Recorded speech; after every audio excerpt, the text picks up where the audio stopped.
O, 'di ba mga ka-farmers, nag-start ng tumaas ang presyo ng live weight. So dito sa amin, nag-start na po siyang tumaas mga ka-farmers. Sa inyong lugar din ba?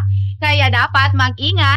Pag tumaas ang live weight, tandaan ninyo mga ka-farmers, baka sa timbang kayo madadaya. Kaya mas mabuti na meron kayong sariling timbangan. Hindi kailangan na bibili kayo ng mamahaling timbangan mga ka-farmers.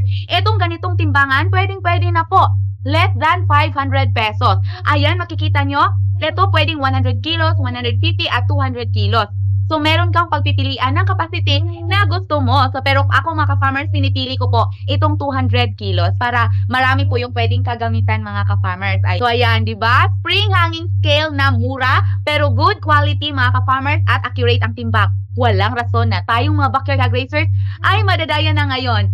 So, dapat alerto na tayo mga ka-farmers, hindi na tulad noong panahon na ang mahal ng mga timbangan at hindi kaya sa bulsa nating mga backyard hog racers. Ayan po, mag-avail kayo nito sa ating link or sa ating yellow basket.